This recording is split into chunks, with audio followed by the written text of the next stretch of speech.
When bullies pushed him too far, Victor's inner dragon broke free, leaving his school in flames. Every time you hit that subscribe button, you're not just following a channel. You're joining a growing family, a space where your voice matters, and together, we create something meaningful. Your support fuels the passion behind every story, every moment shared here. It might seem small, but your subscription is a huge part of what makes this journey possible. So if you found something that resonates, something that sparks a thought or emotion, hit that subscribe button and let's keep building this together. The heavy gates of the boarding school creaked open, revealing a sprawling compound filled with weathered buildings and bustling students. Victor stepped out of the taxi, his small frame barely making an impression against the sea of faces. Yet it wasn't his stature that caught attention. It was his striking amber eyes. They gleamed unnaturally in the morning sun, an otherworldly glow that unsettled some and intrigued others. Dave, taller and more broad-shouldered, stood close to Victor, his protective stance unspoken but firm. "This is it, Vic," Dave said, slinging an arm around his friend. "Our new home." Victor nodded silently. He didn't like speaking much.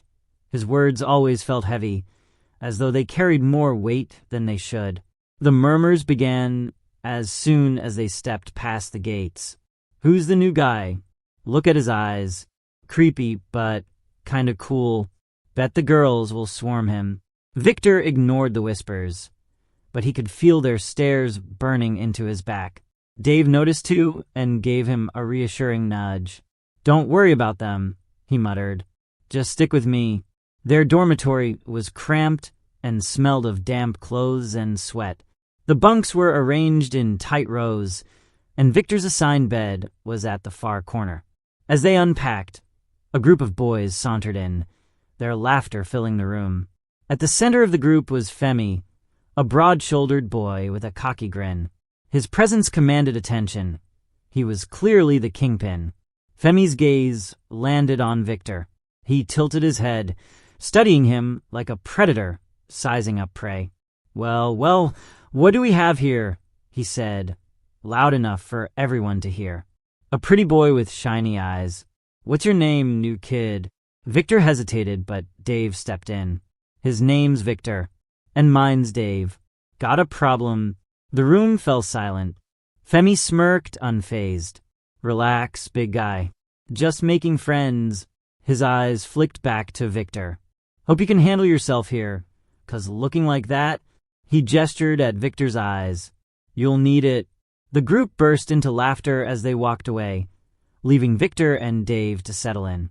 Later that evening, the dining hall buzzed with energy as students gathered for dinner. Victor followed Dave, trying to blend into the crowd, but it was impossible. The girls at the far table giggled and whispered as he passed, their gazes lingering. "Did you see his eyes?" one of them said, loud enough for the boys nearby to hear. Femi, seated at a nearby table, clenched his jaw. His friend, Tund, nudged him. "Looks like the ladies already have a favorite." "Not for long," Femi muttered. By the time Victor and Dave returned to their dorm that night, exhaustion weighed on them. Victor climbed into his bunk, hoping for peace, but as he lay down, something cold seeped through his clothes. He bolted upright, finding his mattress soaked with water. Laughter erupted from the other side of the room. "Guess someone had an accident," a boy jeered. Dave stood quickly, his fists clenched, but Victor grabbed his arm. "Leave it," he said quietly, his voice steady despite the humiliation. Dave hesitated, but nodded. Together, they stripped the mattress and spread Victor's blanket on the wooden frame. As the lights went out, Victor stared at the ceiling, his amber eyes glowing faintly in the darkness. He could feel anger bubbling within him, but Dave's presence was like a dam, holding it back. "This is just the beginning," Dave whispered from the bunk below. "But we'll get through it. Just don't lose it. Vic promised me." Victor didn't reply.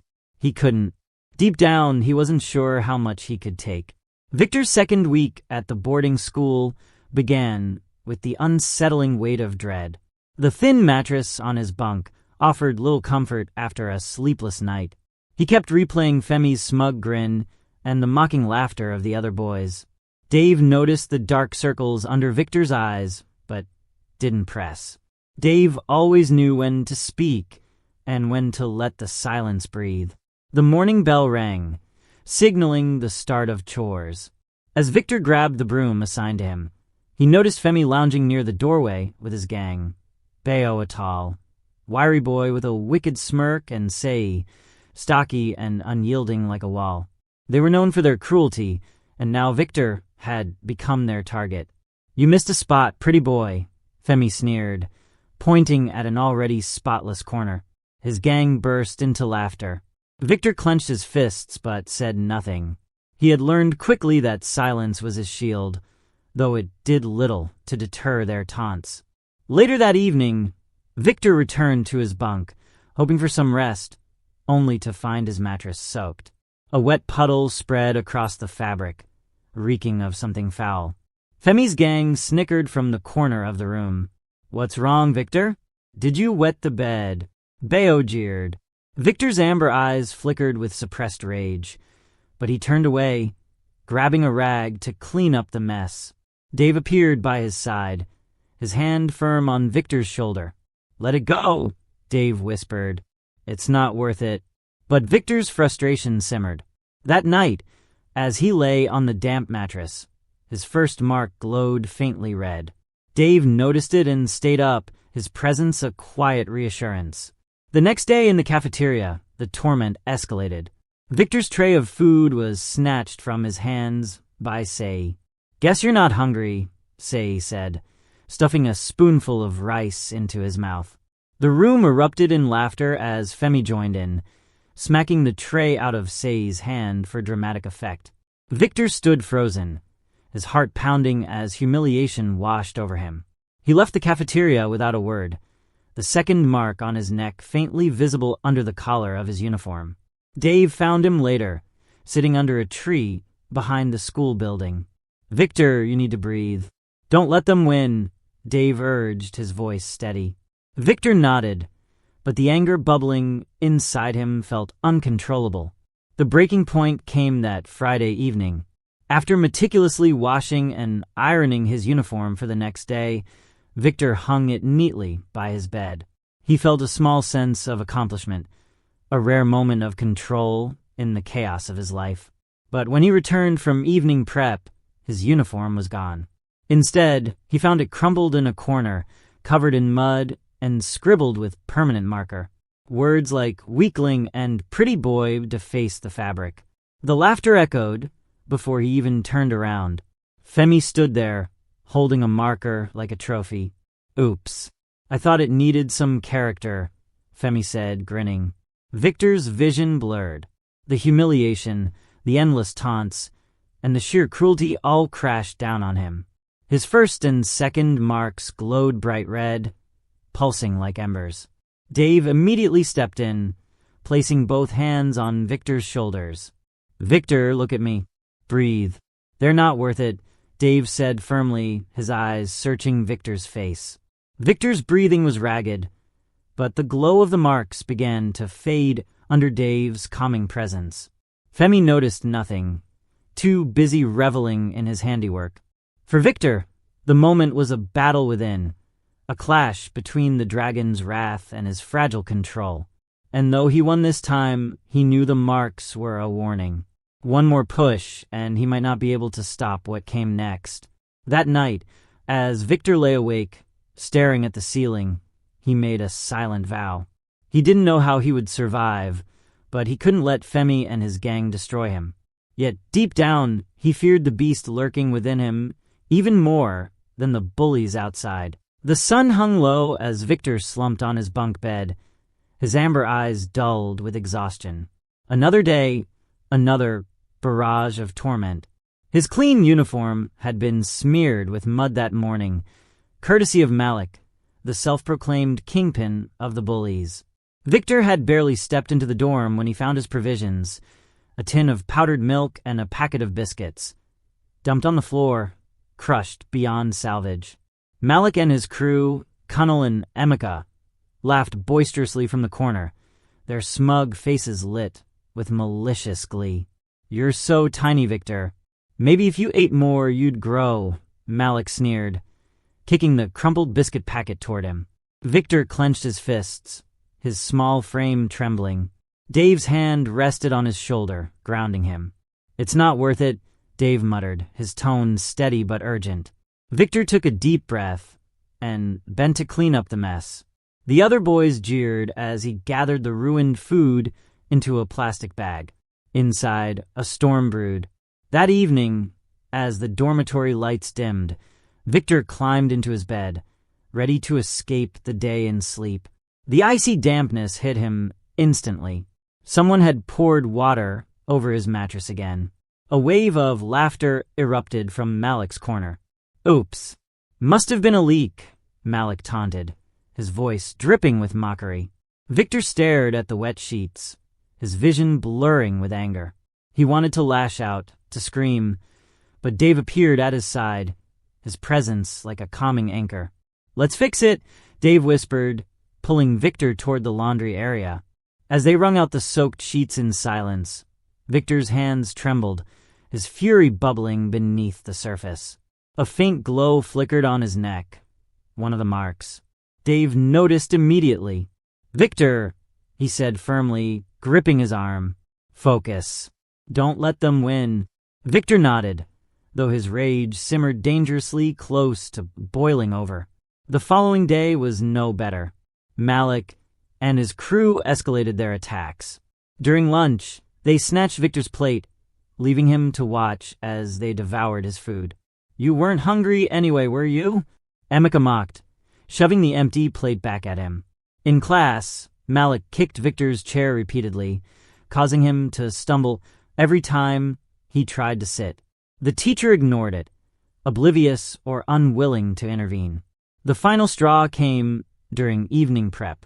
Victor had spent hours carefully rewriting his notes, only to find them shredded and scattered across the classroom floor. Malik stood over the mess, smirking. "What are you going to do, pretty boy?" "Cry," Malik said, his voice loud enough to draw laughter from the other students. Victor's vision darkened. His chest heaved as he stood, fists clenched. The second mark on his neck blazed red, joining the first. His amber eyes glowed faintly, an unnatural light that sent a chill through the room. Dave was on his feet in an instant, grabbing Victor's arm and pulling him out of the classroom. "Not here. Not now," he whispered urgently. Victor resisted, his anger threatening to overpower him. "Why should I let them do this? Why shouldn't I?" "Because it's not you," Dave snapped, shaking him. "You're not them. You're better than this." Outside, in the cool night air, Victor finally stopped struggling. The glow in his eyes dimmed, and the second mark faded back to black. But the fire in his chest didn't die. Later that night, Victor sat by the window, staring at the moon. His reflection in the glass showed the faint outlines of the marks on his neck. They were a reminder of the power he held, and the danger it posed. "I can't keep doing this, Dave," he said quietly. "I can't control it. What if I lose myself completely?" Dave, sitting nearby, met his gaze. "That's why I'm here. You're not alone in this, Victor. You'll get through it." Victor nodded, but doubt gnawed at him. The dragon within felt closer than ever, and he wasn't sure how much longer he could keep it at bay. In the shadows of the dormitory, Malik and his gang whispered, plotting their next move. They had no idea what danger they were awakening. Victor's amber eyes glowed faintly again as he stared out into the night. Something inside him stirred, waiting, watching. Despite the relentless bullying Victor endured, his mysterious amber eyes and quiet demeanor captivated many of the girls at the school. They would steal glances at him during classes, whispering amongst themselves about his otherworldly appearance. Some even started leaving small gifts on his desk, snacks, notes, or little trinkets, with no indication of who had left them. One afternoon, during lunch in the cafeteria, Victor noticed a group of girls giggling and glancing his way. Among them was Vera, a confident and outspoken girl with braided hair and a radiant smile. Unlike the others, Vera didn't shy away from showing her admiration. She walked up to Victor with a bold grin, handing him an apple.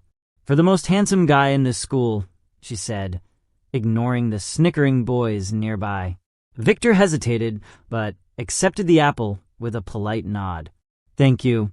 Dave, watching from across the table, smirked. "You've got fans, man." Victor sighed. "It's unnecessary." But Vera wasn't the only one showing interest. One evening, while Victor was studying in the dorm, he noticed his notebook had gone missing. Later, he overheard some girls talking outside the window. "Look at this picture I got of him. His eyes are insane," one whispered. "I'm setting it as my wallpaper," another giggled. Victor rubbed his temples, trying to ignore the growing attention. Vera, however, became bolder over time. She started sitting near him in class, offering to share her notes, and even defending him against a few sneering boys. "Leave him alone," she snapped at one bully who had tried to trip Victor in the hallway. "At least he's better looking than you." The boy scoffed but backed off, muttering under his breath. While Victor appreciated her support, it only fueled the boy's resentment. "Your fan club is making things worse," Dave joked one evening. Victor shook his head, glancing at the glowing red line on his neck in the mirror. "I don't want this attention. It's dangerous." But no matter how much he tried to avoid it, the admiration continued to grow, setting the stage for tensions to reach their breaking point. The night began like any other, with Victor quietly folding his newly washed uniform in the dorm. Dave was out fetching water, leaving Victor alone with the usual silence. Suddenly, a group of boys barged into the room, their laughter echoing in the hallway. At their helm was Samuel, the kingpin of the Bullies, a tall, broad-shouldered boy with a permanent smirk that screamed trouble. "Looks like you've been busy, Victor," Samuel sneered, snatching the neatly folded uniform off Victor's bed. "Too bad your laundry day's about to get a little hot." Before Victor could react, Samuel lit a match and set the edge of Victor's uniform on fire, tossing it into the middle of the room. The fabric ignited quickly, smoke filling the air. Victor's amber eyes flashed dangerously as the first mark on his neck began to glow.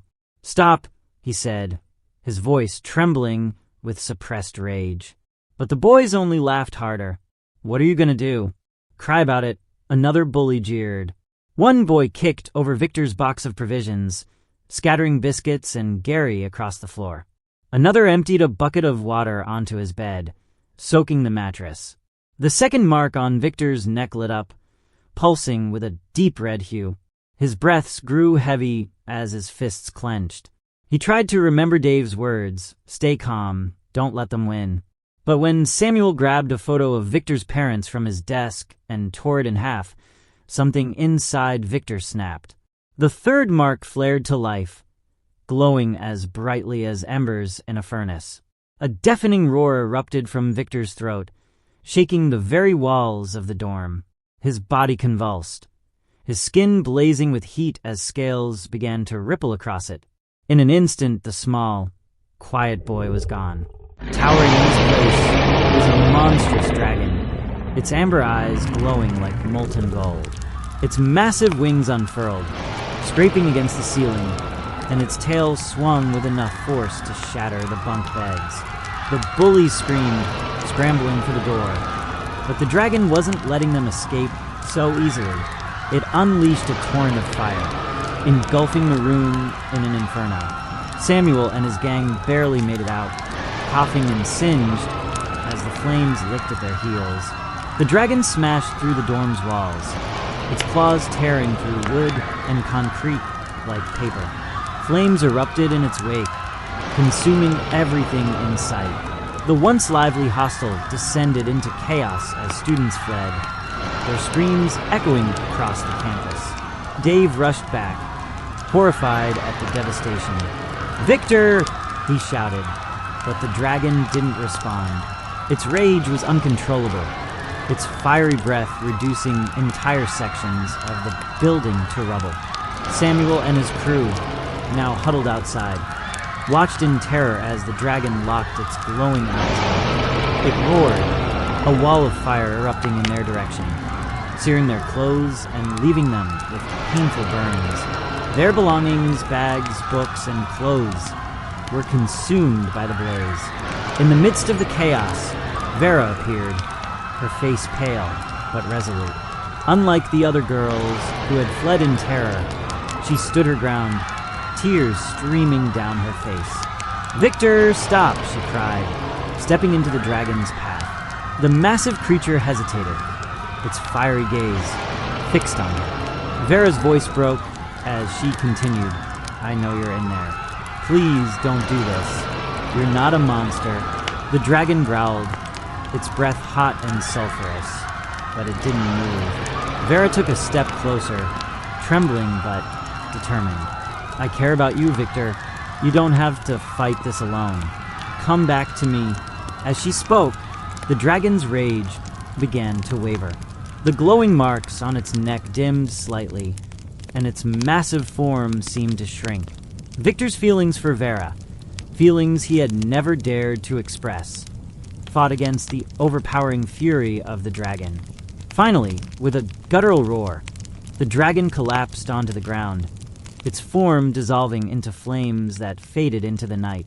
When the smoke cleared, Victor lay there, exhausted and trembling, his amber eyes now dull and filled with regret. Vera knelt beside him, gently placing a hand on his shoulder. "It's okay," she whispered. "You're okay now." Around them, the aftermath of the destruction was clear. Half the hostel was reduced to rubble, and Samuel and the other bullies were being carried away to the hospital with burns and injuries. Victor looked at Vera, his voice barely audible. I'm sorry." She smiled faintly, her tears glistening in the firelight. "You don't have to apologize. Just don't leave me." Dave arrived moments later, helping Victor to his feet. "We'll figure this out," he said firmly. As the three of them stood amidst the ruins, the school authorities arrived, their faces pale with shock. But Victor's heart was heavy with a different kind of dread. He knew this wasn't the end. This was only the beginning of the battle to control the dragon within.